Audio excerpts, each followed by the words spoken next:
price tag there is insane in the membrane, and I will not even beat around the bush, guys. If I had not gotten the deal I did on it, I would not have bought it. I absolutely love the way it just makes you feel. And at the end of the day, that's why I buy vehicles. If I want to buy a vehicle for the drama that it provides, you know, the smile that it puts on your face, the smile that it puts on my kids' faces, that's why I buy it, right? I mean, yes, I'm going to lose money on it, but at the end of the day, that's just money. And experiences and memories are more important than that. And hearing that right there, that right there makes it all worth it. Hey YouTube, Untamed here. So behind me is my new 2024 Jeep Wrangler Rubicon 392 Final Edition. This has an MSRP of over $102,000, which is insane. And it's sickening to say that out loud for a Wrangler. I get it, guys. However, as you guys know, I'm not impressed at all with the new generation Toyotas coming out. The new Tundra, the new Land Cruiser, the new Sequoia that we had even was just pretty lackluster. I'm tired of that synthetic feel and everything being a tiny displacement motor with a hybridized battery pack strapped to it. I'm kind of tired of it, kind of fed up with it. So because of that, I jumped ship, and perhaps, I know you guys are going to beat me up a little bit, as you should. I get it. It's still an FCA product, a Stellantis product at the end of the day, but I gotta tell you guys, this Wrangler 392 is the most enjoyable vehicle I've ever driven, and for a number of reasons. So in today's video, I'll talk through what I love most about it, what I don't like about it. I'll tell you exactly how much I paid, exactly how much I got for trade-in for my Sequoia TRD Pro. And I'll go through all the details if you care to hear it, so stick with me. So before I show the window sticker and the purchase agreement with the exact numbers of how much I paid and what I got for my trade-in, I'm gonna start by doing a walk around of the exterior and really highlight the unique bits that make this particular 392 Final Edition special. So for starters, the 392, you can always differentiate them from a normal, quote-unquote normal Rubicon when you see a lot of the gold accents, right? You see them on the tow hooks, front and rear. Some, of course, you get the 392 badge up on the hood. You have a functional hood scoop there with the Hydroglide, allowing water to go off, not into the engine bay directly, but off to the side. It does have some unique to the Final Edition bronze 17-inch wheels. These are 17 by 8-inch wheels wrapped in 35-inch BF Goodrich KO2s. The 392 has the extended, or the XR package, if you will, extended fender flares to help a little bit with throwing rocks down the side anyway. New in 2024 is this front grille. Beforehand, they didn't have this trim piece around them, the 7-slot grille, and they were more elongated, which I think it looks a ton better here in 2024. And let me just mention it right out of the gate. The Final Edition, a lot of people who bought these previously, you know, earlier in the year, they're kind of upset because Jeep came out and now said that we're going to continue the Final Edition into 2025. So there will be a final edition here in a second anyway, which that frustrates a lot of people. But for me, given how much I paid for it and having once actually arranged a deal to buy one of these 3 years ago, I'm actually really happy where we wound up with it. So we'll talk more about that. It does have that steel bumper, of course, as you'd expect for this price point. For the Final Edition here, we do get this 8,000 pound capacity Warn winch. Show you underneath. Kind of get an idea of that front diff there. It does have a front and rear diff lock, as you'd imagine.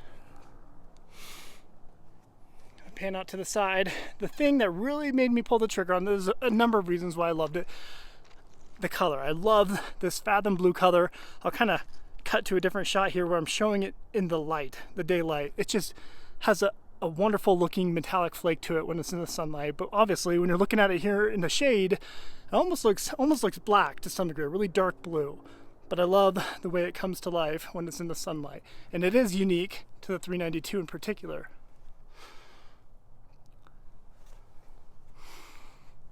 I can honestly tell you, every time I drive it, I just have a huge smile on my face because it is a ton of fun to drive. And even I, before driving one of these, I kind of scoffed at the idea of a $100,000 plus Jeep Wrangler. I get it. When I say that out loud, it does not feel right whatsoever, but when you drive this, it just begins to make sense. So if you've never had an opportunity to, I definitely encourage you, try to get behind the wheel of one of these 392s, experience This 6.4 liter V8, this Hemi V8 underneath the hood is incredible.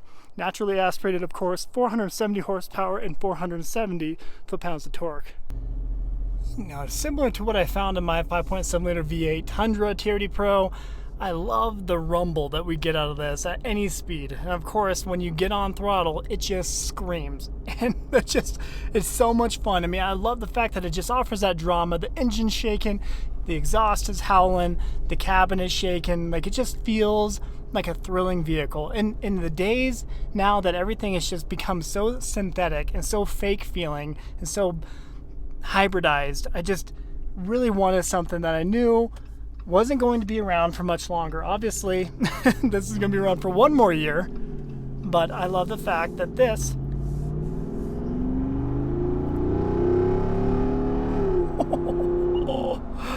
that right there, it's going away, ladies and gentlemen.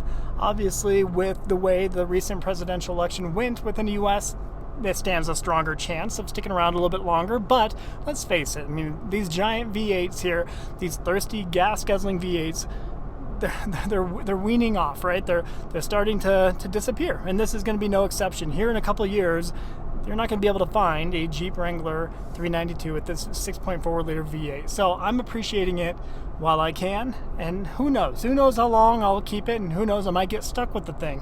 Who knows? But I can't think of a more enjoyable vehicle to get stuck with at the end of the day.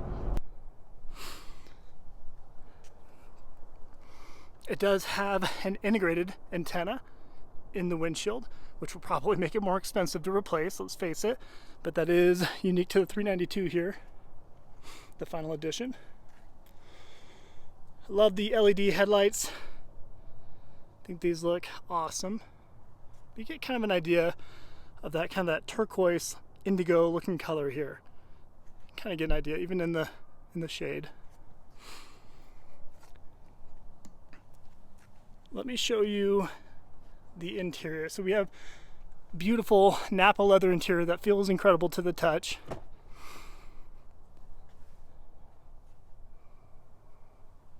So black. Previous to now, it was red leather interior, which a lot of people really like that. I do prefer black interior.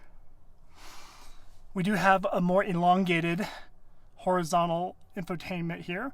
I'll fire it up here in a couple minutes to give you an idea of what that looks like, but this looks a lot better than the previous years. Previous years a little bit more stubby, a smaller, more box-like infotainment. I really like the look of this. So we have that bronze stitching on the steering wheel that continues, of course, into the seats. But I love this Napa leather. This is great. This is a part of the final edition package. Small little Easter eggs here and there. It says final edition there on the gear selection. There's your your four-wheel drive controls here. It is a full-time four-wheel drive vehicle. Analog gauge displays on the sides, tachometer, speedometer, and of course that digital center stack here. More of that bronze accenting throughout. Metal door handle. Pretty simplistic overall, right? And that's always kind of been a staple of the Wrangler. It's not to be totally overdone, totally high-tech, and it isn't, right? And the Toyota guy in me really appreciates that part of it, the simplicity of it. I did not opt to have the one-touch sky roof, if you will, that would actually fold back, whereas this here is just the detachable there. You can kind of get an idea of the detach points throughout it, so you can remove the hardtop.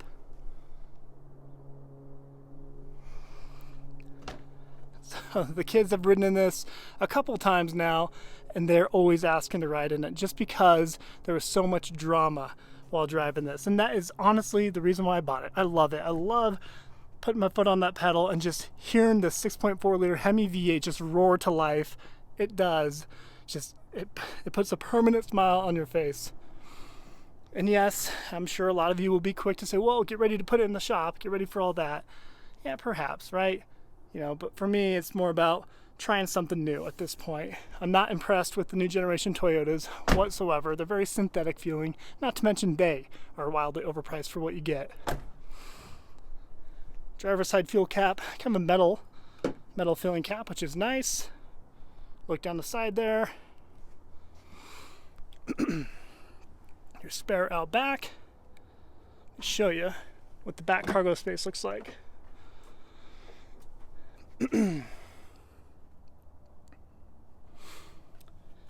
Small Easter egg, if you will, for the final edition. Kind of goes over some of the specs for it, of course. The engine size, the horsepower and torque, and that transmission. So pretty cool there. This is a pull-out little table there, unique for the final edition as well. And you have your Alpine sub out back, and other speakers integrated there in a crossbar up top. The paint does continue onto the roll cage, if you will, of the vehicle. Shut this.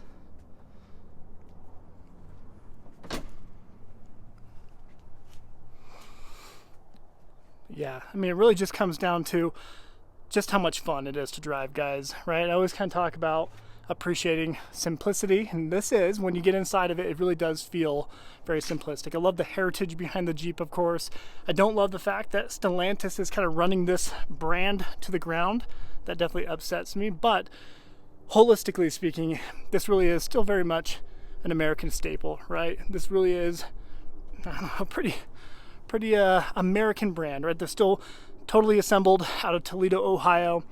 All Wranglers are. And I actually watched a video the other day of the full assembly line process, and it really does inspire some confidence seeing fellow Americans building this vehicle here. So I do appreciate that, and I always will. You have some rock sliders. Of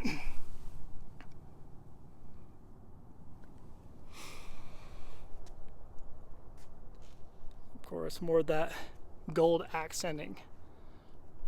But the overall drama, the driving feel and experience is just so much fun. There is a way to turn on and off the exhaust valves, or open and close them, I should say, so I can be a good neighbor, or at least try to be in the mornings anyway, early mornings when I'm heading to work. All right, I'll fire it up real quick, let you hear it, and then we're gonna talk numbers. Foot on the brake, push to start. So the exhaust button is on at the moment. Nice little rumble.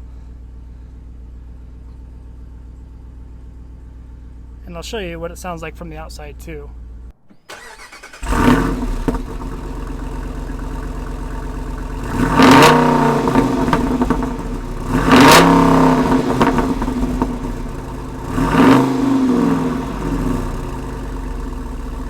Your heating controls, your heated seats, your heated steering wheel, which is nice here in the Wyoming winters. I love the fact that they are just, knobs at the end of the day, right? You can have mittens on, get in here and actually turn the airspeed control up and down, the volume over here, the tuner. I appreciate having knobs. Not to mention, what do you not see in here? You don't see a whole lot of piano gloss black, right? And there's so many new vehicles that just have a ton of gloss black materials in here that you get fingerprints all over it, dust all over it. It just looks pretty bad pretty quick. Here, a lot of hard plastics, but even like the steering wheel, that leather wrapped steering wheel is nice to the touch. Nothing feels totally chintzy. This up here is a very hard plastic. This might be the exception, but overall, everything does feel pretty nice, right? This is more of a rubberized material down here, which is nice if you're gonna be putting a drink down here anyway. But you have your off-road plus mode, your sway bar disconnect. This is your front and rear center diff locks right here, and your auxiliary buttons if you were to put any type of aftermarket electrical switch to it, whether it be ditch lights or whatever, fog lamps, blah, blah, blah, right? Standard glove compartment here, a small one, but the entire cabin within the Wrangler is pretty small overall. I like this material here. It kind of looks carbon fiber-esque when you're seeing it, but it is more of a rubberized plastic here, more of a rubber feel here, of course, with that matching bronze stitching here. A very short, small dash on the Wrangler, as you'd expect perhaps. Your speakers up here, small little cubby trays, which I do find myself throw my wallet there all the time. Probably not the best spot, but I do throw it there. Not so functional, for being honest, of course. standard rear view mirror, and your garage controls are actually within your sun visor, which is pretty unique. So perhaps most importantly, let's look over there at the numbers real quick. Let me pop over there and show you what we're working with. Almost $103,000 for this Jeep Wrangler, which is ridiculous. The base price, $91,545. This Fathom Blue color that I love so much, honestly, I don't think I would have gotten it if it wasn't Fathom Blue. It's just super unique. Not too many of them were made yet anyway. Perhaps I'll continue it to 2025, but $900 additional for that paint. This is the final edition package, this customer preferred package 27J, right? And that kind of walks you through the uniqueness of the final package, final edition upgrades here, right? To include those 17-inch bronze wheels, all the decals, that fold-out table out back there. And this all here is what makes it uniquely special, to include that worn winch. But that price tag there is insane in the membrane, and I will not even beat around the bush, guys. If I had not gotten the deal I did on it, I would not have bought it. This right here is probably no joke, right? Probably that might be just with a tailwind. You'll get 14 miles to the gallon. Talk through the numbers of how much I paid. So I got a $9,000 off discount right out of the gate. That took some back and forth on it. So many dealerships are still trying to hold on to MSRP, or maybe drop $3,000 or $4,000, sometimes $5,000 off of the 392 final edition. But otherwise, yeah, they're holding pretty firm on them. You know, it's not like the Jeep Wrangler 4xe, which the dealerships can't even get rid of, right? Because they slash those prices $15,000 or more just to move that inventory. But the 392 is actually a desirable Jeep, and they're a little bit more of a numbered vehicle, right? So there's only 3,700 Jeep Wrangler 392 final editions were produced in 2024, 3,300 of them for the U.S. market anyway. So $9,000 off. This is their little processing fee, delivery handling processing fee is $800. That brings it up to $94,300. But the goodness is they offered $80,000 for my Sequoia TRD Pro. That's more than what I paid for it brand new. I had 4,600 miles on it. I paid $79,500 for it brand new. So that I was already super happy with. Many dealerships were only offering me $70,000 or $71,000 for it, because brand new 2025 Sequoia TRD Pros are actually going for $4,000 to $5,000 off of MSRP, many places within the US. I'll throw up a couple examples for fun on the screen here. So really happy with that trade-in value. That was exceptional. But it gets a little bit better, right? So here's a subtotal between $80,000 my trade and that $94,300. This is it. $14,300. In Wyoming anyway, I only have to pay sales tax on that difference, because I already paid sales tax on the Sequoia. So there's a big quote-unquote tax savings, if you will. I'll use air quotes because I already paid it. I'm not having to pay taxes again on it, right? So that's important to note, I think. So my sales tax on that $14,299 is $767. It's a 6% sales tax here in Wyoming. But it does get a little bit better, because down here we had another $1,500 rebate applied. So there's a $1,000 Jeep Wrangler rebate for all Jeep Wrangler sales right now through Jeep, another $500 for being military. So after everything is said and done, it did end up being $91,000, just under $91,000. The fact that Jeep does have kind of a poor reputation right now really kind of helped my chances and my ability to get an exceptional deal. So altogether there was $11,500 off. $11,500 off, roughly, from that MSRP of $102,000 and some change, right? So it was a huge discount off of MSRP for a numbered vehicle, an amazing Jeep Wrangler 392, and more than what I paid for that Sequoia TRD Pro brand new. And, you know, obviously you can make the argument of, yes, the resale value will not be the same of a Toyota. I would argue it a little bit, because new Toyotas have not done well at all when it comes to resale value. The new generation Toyotas have been very, very poor with resale value. The new Tacomas, the new Tundras, you're losing $15,000, $20,000 easily when you go to trade those in or sell them, because nobody's even wanting them out of the gate. So the whole argument of Toyotas hold value better is no longer going to be the case. Hearing that howl right there makes it all worth it. You know, is it worth over 100 grand? Probably not, let's face it. But, you know, at $91,000, it's starting to feel a little more right, especially when the dealership gives you more than what you paid on your Sequoia TRD Pro, which is realistically worth $71,000 to $72,000. So all those factors combined really allowed me to feel great about the purchase. This truly won't become wildly special until it's gone, right? Right now it's available, it's readily available. You can go to your local Jeep dealership and probably find one. But when it's gone, this will absolutely become a forbidden fruit, right? People will long for the days of at least having the option of buying a V8 Wrangler.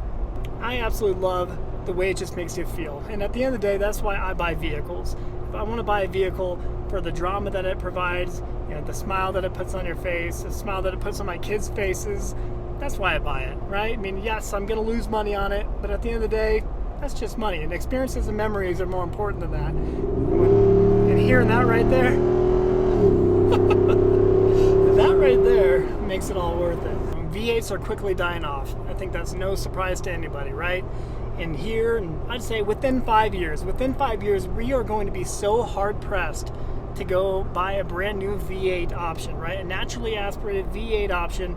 You know, between this, the Ram TRX, that supercharged V8, I believe it's a 6.2 liter supercharged V8 in the Ram TRX.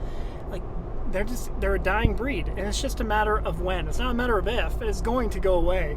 You know, they're already going away with that Ram TRX. So here in a couple of years, assuming gas prices don't go through the roof, which again, I'm hopeful that we, at least for the next several years, is going to remain affordable. These will remain very special, and they'll become even more special as time goes on. But a very drivable vehicle, right? It's very comfortable. The suspension just absorbs everything, as you can imagine. You know, there are a lot of people, myself included, before. I've driven a Wrangler one time before, which is, maybe it's a little bougie of me. The first time I'm really driving one long term, it happens to be a 392. But the one I've driven before is a Rubicon as well. And I remember it just feeling a little sloppy on the freeway. You know, these are not high-speed vehicles by any means. I think the highest speed is like 112 or 115 miles per hour. That might be with a tailwind too. But you don't buy these for speed. You know, you buy them for their off-road prowess. You know, but this here feels good. It feels comfortable on the road. And it feels better than what I remember. It was back in 2017 when I drove my last one. It was a 2017 Rubicon, and the steering box felt a lot more slack and a lot looser, right? So a lot more give in it, right? Whereas this, it feels a lot more tight anyway. So I do appreciate that part. So at this point, I don't love the new Toyotas.